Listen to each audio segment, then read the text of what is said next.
बिस्मिल्लाहिर्रहमानिर्रहीम। अस्सलाम वालेकुम। आज हम लोग सल्जूक़ के अरूज के एपिसोड 5 को डिस्कस करेंगे।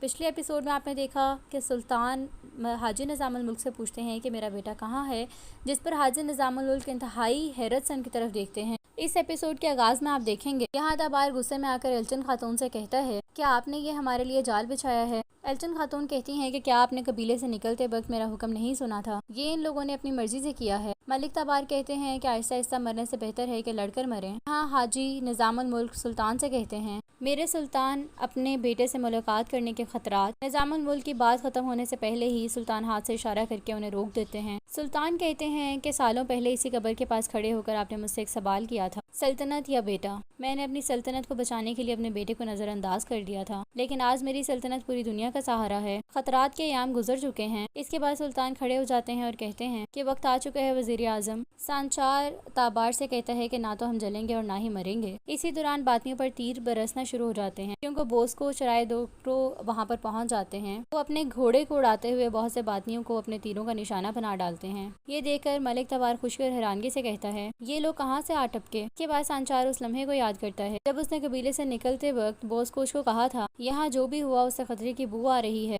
तुम और आई दो पीछे पीछे रहो। इस ख्याल के बाद सांचार खड़ा हो जाता है और ढाल को फेंकते हुए कहता है अब मैदान हमारी तलवारों के हवाले है। यहाँ हाजी निज़ामुल मुल्क सुल्तान से कहते हैं कौन सा खतरा टल गया है मेरे सुल्तान। अगर उस दिन एक दुश्मन था तो आज 1000 दुश्मन हैं। सुल्तान कहते हैं कि उस दिन मैं ना तजर्बेकार सुल्तान था और आज सारी दुनिया का हुक्मरान हूँ। हाजी निज़ामुल मुल्क कहते हैं कि क्या ये जानने की वजह सिर्फ आपकी ताकत का बढ़ जाना है, जिसके जवाब में सुल्तान दुखी होकर कहते हैं असल वजह मेरा ज़मीर है। बाजार में जो मुझ पर हमला हुआ उसने कई बातों से पर्दा हटा दिया। अगर मैं उस दिन मर जाता तो अपने बेटे को देखे बगैर इस दुनिया से रवाना हो जाता। आप बस मुझे ये बताएं कि मेरा बेटा कहाँ है। ये सुनकर हाजी निज़ामुल मुल्क परेशान हो जाते हैं। यहाँ सांचार और उसके सिपाही बातियों को मार के जहन्नुम रसीद कर रहे होते हैं। अरसलान ताश भी दोनों कुल्हाड़ों से लड़ते हुए अपनी बहादुरी के जोहर दिखा रहा होता है। मलिक तबार भी बहुत बहादुरी से लड़ रहे होते हैं, जबकि दूसरी जानिब सांचार बातियों का खात्मा कर रहा होता है और आखिर में बातियों का सरबराह वहाँ से भागने लगता है। उसे भागते हुए देखकर सांचार कहता है इस भगोड़े को पकड़ कर इसकी जबान खुलवाना बेहद जरूरी है। तबार कहता है कि वो क्या कहेगा, सब कुछ हमारे सामने है। सांचार कहते हैं कि जब वो पकड़ा जाएगा तो सब कुछ सामने आ जाएगा, आप बस एल्चिन खातून को ले जाएं शहजादे साहब। फिर सांचार अपने साथियों को कहता है कि तुम सब लोग शहजादे के साथ जाओ। ये कहते ही सांचार खुद बातियों के पीछे भागने लग जाता है। निज़ामुल मुल्क कहते हैं कि आपके बाबा पीठ पर लगे हुए एक छोटे से जख्म से शहीद हो गए। वो जख्म इंतहाई मोहलक मुकाम पर लगा था और आपका मोहलक तरीन जख्म अहमद है। अगरचे आप पूरी दुनिया के हुक्मरान, लेकिन अगर दुश्मनों ने इस जख्म पर वार किया सब कुछ खत्म हो जाएगा और मैं इसकी इजाजत नहीं दूंगा। ये सुनकर सुल्तान गुस्से से कहते हैं आपकी इजाजत अहम है या मेरा हुक्म। निज़ामुल मुल्क कहते हैं कि सल्तनत के लिए ज्यादा अहम क्या है, आपका हुक्म या जो मैंने कहा। सुल्तान कहते हैं कि सल्तनत मैं हूँ, तुम नहीं। वजीर आजम कहते हैं कि सल्तनत ना ही मैं हूँ ना ही आप। सल्तनत हमसे भी 50 साल पहले से चली आ रही है और मजीद 500 साल बाकी रहेगी। सुल्तान निज़ामुल मुल्क को खामोश करवाते हुए कहते हैं कि मैं नसीहतों की उम्र से गुजर चुका हूँ, आप बस मेरे फैसले पर उंगली कैसे उठा सकते हैं। इसके जवाब में निज़ामुल मुल्क कहते हैं ताकि आपका हुक्म हर जगह चल सके। मैं हमेशा आपके साथ रहा, हर मुश्किल वक्त में आपके काम आया। जब आपकी अकल ने काम नहीं किया तो मैंने एहसास दिलाया। मुझे इजाजत दें कि मैं आज भी अपना काम पूरा कर सकूं। सुल्तान कहते हैं तो आप अपना काम पूरा करें। एनातोलिया के तुर्कमानों का मसला हल होते ही मेरे बेटे को मेरे पास ले आए। ये कहते ही सुल्तान शदीद गुस्से में वहाँ से चले जाते हैं। यहाँ बातनी भागते भागते एक जगह पर आकर गिर जाता है। उसी दौरान सांचार भी वहाँ पर पहुँच जाता है। सांचार को देखती बातनी उस पर हमला कर देता है, लेकिन सांचार उसके हमले को नाकाम बनाते हुए कहता है तुम्हें हमले का हुक्म किसने दिया था। बातनी सांचार को बेवकूफ बनाते हुए कहता है तुम्हें क्या लगता है कि हम तुम्हें एल्चिन खातून को ले जाने देंगे, हमने ये फैसला खुद किया है। सांचार कहते हैं कि क्या तुम हमें मारकर सुल्तान से जंग का हुक्म जारी करवाना चाहते हो, क्या ये तुम्हारे सरबराह का हुक्म है।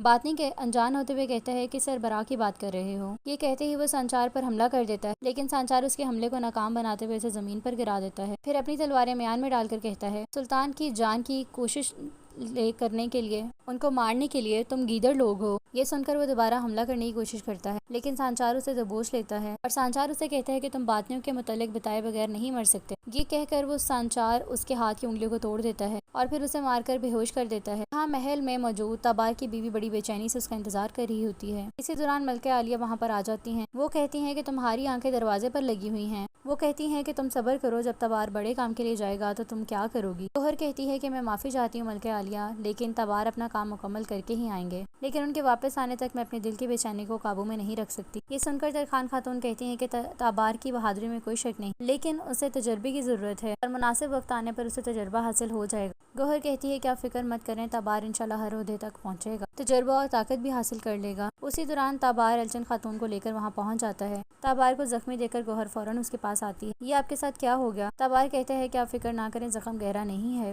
اسی دوران حسن صبا بھی تابار کو دیکھ لیتا ہے اور تابار کے زندہ آنے پر حیران اور پریشان ہو جاتا ہے۔ اس کے بعد تابار کہتا ہے الچن خاتون کو کمرے میں لے کے جائیں، اور تابار اپنے سپاہیوں کے ساتھ وہاں سے آگے بڑھ جاتا ہے، اور وہیں موجود حسن صبا کہتا ہے کہ یہ ہمارے گھاٹ سے کیسے بچ گیا، اور جب تابار اس کے پاس آتا ہے تو وہ کہتا ہے ملک تابار، یہ غداری کس نے کی؟ تابار کہتا ہے کہ یہ سب اناطولیہ کے ترکمانوں نے کیا ہے۔ یہ سن کر حسن صبا مسکرانے لگ جاتا ہے۔ وہ کہتا ہے ذلیل لوگ موقع ملتے ہی ذلالت پر اتر آتے ہیں، ان سے انتقام کا وقت آ چکا ہے۔ تابار کہتا ہے کہ حملہ آوروں کو اللہ کے حکم سے سزا مل چکی ہے، لیکن ایک فرار ہو گیا جسے ہمارے سپاہی جلد گرفتار کر لیں گے۔ یہ سنتے ہی حسن صبا بےحد پریشان ہو جاتا ہے۔ تابار کے وہاں جاتے ہی وہ بڑبڑاتا ہوا اپنے کمرے میں چلا جاتا ہے، جہاں پر اس کا ساتھی صادق اس سے پوچھتا ہے کیا ہوا ہے جناب؟ حسن صبا کہتے ہیں کہ حملہ آور فرار ہو گیا ہے، جسے سپاہیوں کا سربراہ پکڑنے کے لیے گیا ہے۔ جو فرار ہوا ہے وہ ضرور ہمارے فدائیوں میں سے ہوگا، تم جناب اعلیٰ کو فوراً خبر روانہ کرو۔ یہ سن کر فوراً اس کا آدمی وہاں سے روانہ ہو جاتا ہے۔ یہاں ملک تابار تخت پر بیٹھا ہوتا ہے اور طبیب اس کے بازو پر پٹی باندھ دیتا ہے۔ اسی دوران سلطان کے آنے کا اعلان ہو جاتا ہے اور ایک سپاہی کہنے لگتا ہے کہ سلطان اعلیٰ تشریف لا رہے ہیں۔ یہ سن کر تابار ادب سے کھڑا ہو جاتا ہے۔ سلطان وہاں پر پہنچ کر اس کی حالت کے بارے میں پوچھتے ہیں۔ تابار جس کے جواب میں کہتا ہے کہ میں بالکل خیریت سے ہوں سلطان۔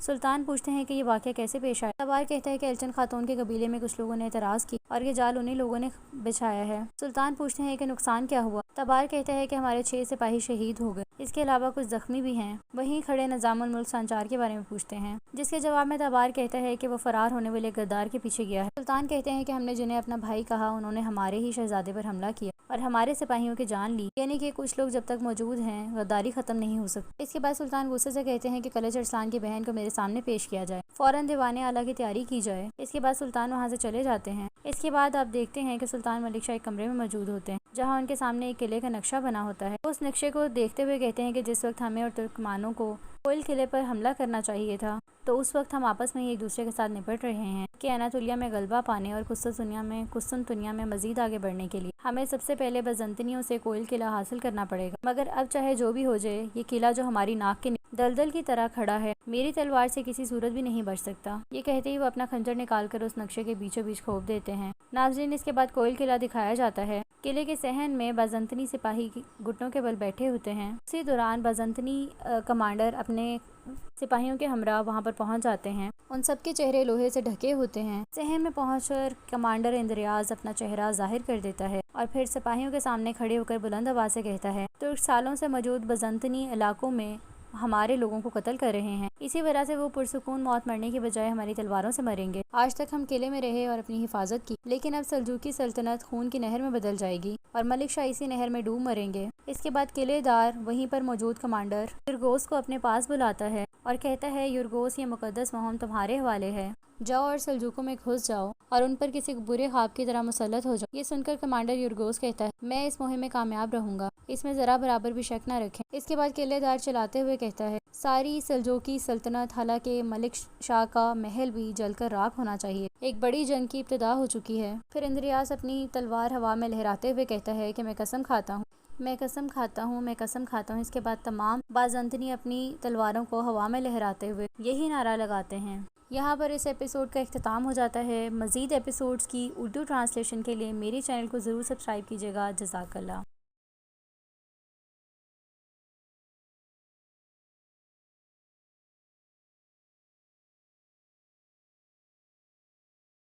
بسم اللہ الرحمن الرحیم۔ السلام علیکم۔